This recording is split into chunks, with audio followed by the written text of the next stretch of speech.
आंगन का महत्व और घर में मिट्टी का होना बहुत ज़रूरी है।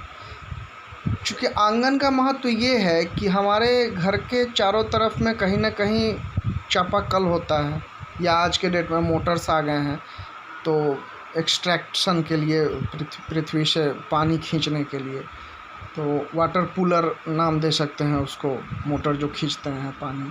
तो बारिश की पानी जब उस आंगन के माध्यम से एक पृथ्वी का लेयर जो है, मिट्टी का परत, हमारे लिए वो छन्ना का काम करता है।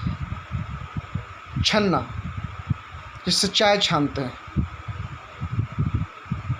तो उस छन्ने से, जिसको सीविंग भी कहते हैं, तो उससे छन छन के लेयर बाय लेयर मिट्टी से पास होते हुए जब बारिश का पानी या गंदा पानी जब नीचे तक जाता है, धरातल में जल के लेयर तक, जहाँ से हम पानी खींचते हैं, 250-300 फुट नीचे साफ स्वच्छ पानी है पीने के लिए, तो उस धरातल तक जब पहुँचता है वो पानी, तो छनते छनते वो बिल्कुल प्योर फॉर्म में आ जाता है। उसके जितने गलत तत्व खनिज लवण में जो दूषित और हानिकारक तत्व हैं, वो सारे उस मिट्टी के लेयर में छन जाते हैं। मिट्टी में अवशोषित, ये सारी तत्वों को, हानिकारक तत्वों को मिट्टी में अवशोषित करने का एक बहुत बड़ा गुण है।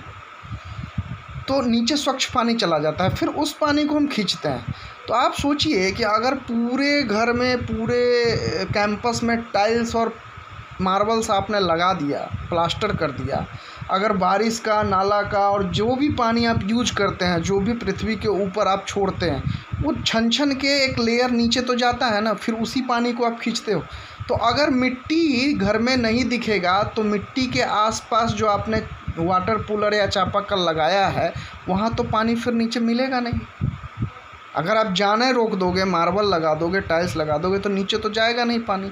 नीचे पानी नहीं जाएगा तो फिर लेयर भागेगा पानी का। फिर 300-250 के फुट के बाद आप रोगे कि 400 फुट तक हमको चापाकल करवा, फिर 450 फुट। एक समय आएगा जब 1000 फुट तक भी पानी नहीं मिलेगा, क्योंकि पूरे पृथ्वी को आपने टाइल्स और मार्बल से ढक दिया।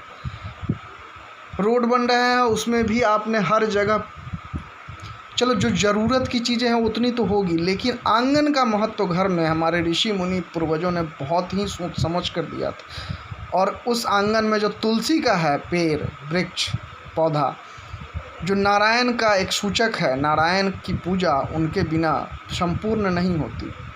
जो कालमणि की पुत्री, राक्षस कालमणि की पुत्री वृंदा, उनको वरदान दिया था नारायण ने, उनके साथ छल करना पड़ा था जलंधर की मृत्यु के लिए।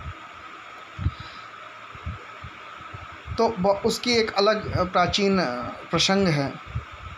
एक वीडियो मात्र पे इतनी सारी चीज़ें संभव नहीं है, लेकिन मैं ये कहना चाह रहा हूँ कि जब स्वामी विवेकानंद ने उस तुलसी वृक्ष, जो ऑसिमम सैंक्टम बोटेनिकल नेम है, तुलसी की जब जो एक दैविक रूप की पराकाष्ठा जो है, उसकी चर्चा उन्होंने किया कि आप आज वज्रपात से रोकने के लिए ये कंडक्टर लगा रहे हो छत के ऊपर, त्रिशूल टाइप का जो लगता है, वो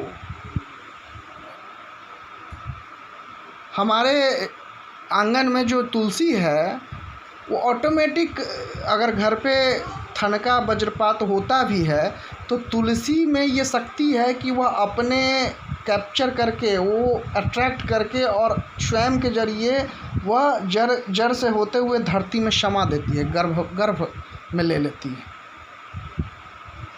इस तरह से ठनका का प्रभाव पूरे पृथ्वी के अंदर वो समा जाता है, बच जाते हैं लोग ऊपर जो रह रहे हैं। आंगन और तुलसी का यह महत्व है, एक तो पानी, दूसरा ठनका। ये दो चीज़ के लिए बहुत ही आवश्यक है आंगन और तुलसी। अगर पूरे टाइल्स और मार्बल्स से हमने भर दिया, पृथ्वी ढक गई, तो पानी 1000, 2000, 3000, 4000, 5000 फुट तक भी पानी नसीब नहीं होगा। एक समय ऐसा आएगा। आज भी गर्मी में, पिछले साल भी हम लोग रो रहे थे, जंदाहा और हाजीपुर और मुजफ्फरपुर के एरिया में जनता त्राहिमाम सड़क पे उतर आई थी कि पानी नहीं है, 400 फुट तक पानी नहीं है, 500 फुट डलवाना पड़ेगा लेयर पाइप धरती के नीचे। ये क्या है? ये सभी जो हम लोग ऋषि मुनि के मार्ग से भटक गए हैं, उसका प्रमाण है, उसका निष्कर्ष है। उसका परिणाम है जो हम भुगत रहे हैं।